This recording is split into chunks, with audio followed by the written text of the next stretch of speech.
Jangan lupa untuk subscribe YouTube channel Metro TV News dan nyalakan notifikasinya. Situasi belajar mengajar dalam kondisi darurat, namun kedaruratan itu belum tercermin dalam perumusan kebijakan dan kurikulum sekolah. Apa yang harus dilakukan secepatnya untuk mengatasi masalah ini? Untuk membahasnya sudah bergabung bersama kami ada Komisioner Komisi Perlindungan Anak Indonesia atau KPAI, Retno Listiarti dari luar studio. Bu Retno, selamat pagi. Selamat pagi. Ya, Bu Retno, kita tahu bahwa pembelajaran jarak jauh ini banyak masalah, masih banyak yang perlu dilakukan solusinya begitu ya. Tapi permasalahan yang mana, Bu Retno, yang menurut Anda bisa diselesaikan dan harus segera diselesaikan oleh Kemendikbud? Ya, pertama adalah kurikulum ya, kurikulum dalam situasi darurat. Dan itu sebenarnya KPAI sudah mendorong sejak bulan April, ya tepatnya 27 April, kami juga sudah mengundang Kemdikbud untuk rapat koordinasi nasional. Ya, kemudian kami juga bersurat kepada Kemdikbud, kami juga bersurat kepada Presiden Republik Indonesia untuk tadi ya, hal yang kita sebut dengan penyederhanaan kurikulum.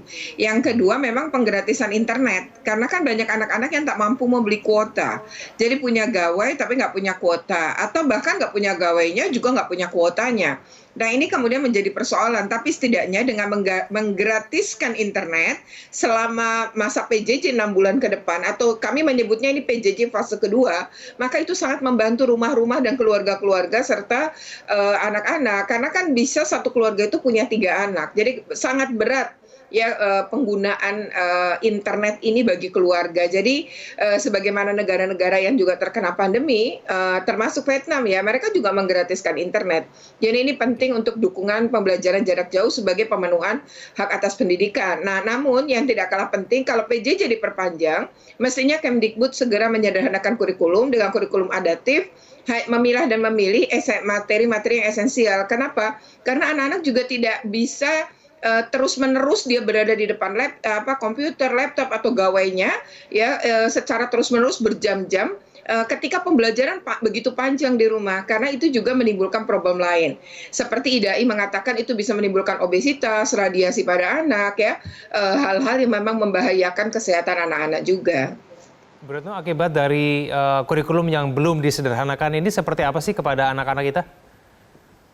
Pertama, sekolah masih memindahkan jam. Beberapa pengaduan kami terima di tahun ajaran baru ini adalah anak mereka baru kelas 1 SD ya, tapi ini kan belum kenal gurunya, belum kenal teman-temannya, tiba-tiba dia harus belajar daring dengan dari jam 7 hingga jam 12. Ya, ini kan sesuatu yang sebenarnya tidak perlu terjadi, apalagi di level SD yang kelas 1 pula. Mestinya model pembelajarannya tidak begitu, tidak anak mantengin laptop atau komputer atau gadget lah ya, terus-menerus gitu. Jadi harusnya ini disederhanakan. Dengan penyederhanaan, maka jam belajar pendek, mata pelajaran tidak banyak, dan anak-anak pun ringan. Nah, tapi guru kan juga terbantu menjadi ringan. Tadi kayak gurunya Dimas, ya dia melayani jarak jauh juga, melayani Dimas. Ini sesuatu yang sangat patut diapresiasi ya, sebenarnya luar biasa, walau hanya 1 orang. Nah, jadi Kemdikbud juga harus mengerti problem guru-guru dari sekolah-sekolah yang dia guru honorer di sekolah-sekolah swasta dan di tempat yang jauh ya dari Jakarta, kemudian di luar Jawa gitu ya, itu punya kesulitan loh, mulai dari sinyal, mulai dari kuota, mereka juga mulai nggak digaji karena terjadi tunggakan ya pembayaran SPP juga di sekolah-sekolah swasta. Kurikulum yang sederhana itu seperti apa, Bu Retno?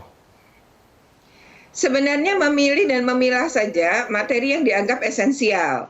Nah, pada fase kedua ini kami meminta agar SMK, karena dia keahlian kan ya, dia skill kan, dia harus praktek. Bengkelnya nggak bisa dipindahin ke rumah. Jadi untuk SMK, kurikulumnya harus ada kita menyebutnya ya di mix ya, antara luring dan daring. Jadi harus ada yang dia tatap muka gitu ya untuk SMK, yaitu menggunakan bengkel-bengkelnya sehingga mereka punya keterampilan. Yang kedua adalah anak-anak SMA untuk IPA yang butuh praktikum karena memang alat dan bahannya tidak bisa dibeli sembarangan. Nah, itu kan berarti harus ke laboratorium sekolah. Nah, kalau di laboratorium sekolah harus dijadwalkan. Oleh karena itu, materi di dalam kurikulum harus memuat skill ya atau esensi materi yang memang anak mau tidak mau bagaimanapun keadaannya harus diberikan materi itu. Nah, menyederhanakan itu mengurangi kompetensi dasar, mungkin materi-materi yang dirasa tidak mungkin dilakukan di era COVID, atau dia tidak mungkin diberikan ketika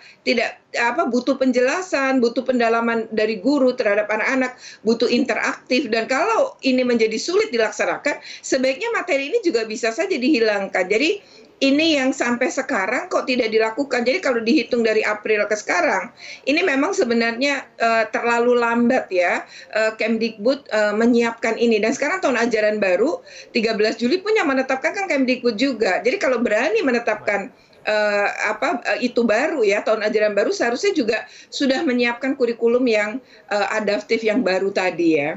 Baik, Bu Retno, kalau untuk menggratiskan internet, Bu Retno, apakah ini bisa dilakukan, Bu? Mengingat pada saat ini kan pemerintah juga harus betul-betul selektif gitu dalam menggunakan anggaran dan kemudian hal-hal yang lainnya bisa membuat keterbatasan dalam masa pandemi COVID-19.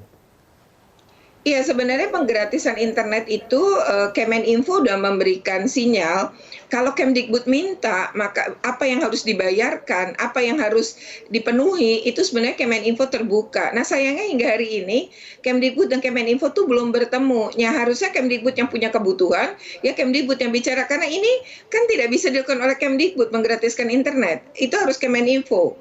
Dan karena melibatkan 2 kementerian, termasuk Kementerian Agama, berarti 3 kementerian, karena Kementerian Agama kan juga punya sekolah ya. Nah, berarti ini kan harus dalam rapat kabinet ya, kabinet terbatas. Jadi ini penting sebenarnya dibahas oleh negara karena hari ini ekonomi keluarga-keluarga itu emang terpukul. Jadi pembelajaran jarak jauh kalau secara daring ini menjadi problem tersendiri. Maka akhirnya di tengah keputusasaan daerah ya dan dinas-dinas pendidikan serta sekolah, akhirnya mereka kan jadi memaksa masuk sekolah tatap muka. Dampaknya beberapa kemudian menjadi klaster baru seperti di Pariaman kan. Oke, baik. Bu Retno Listiarti, terima kasih telah bergabung bersama kami di Metro Pagi Prime Time. Selamat pagi, Bu Retno.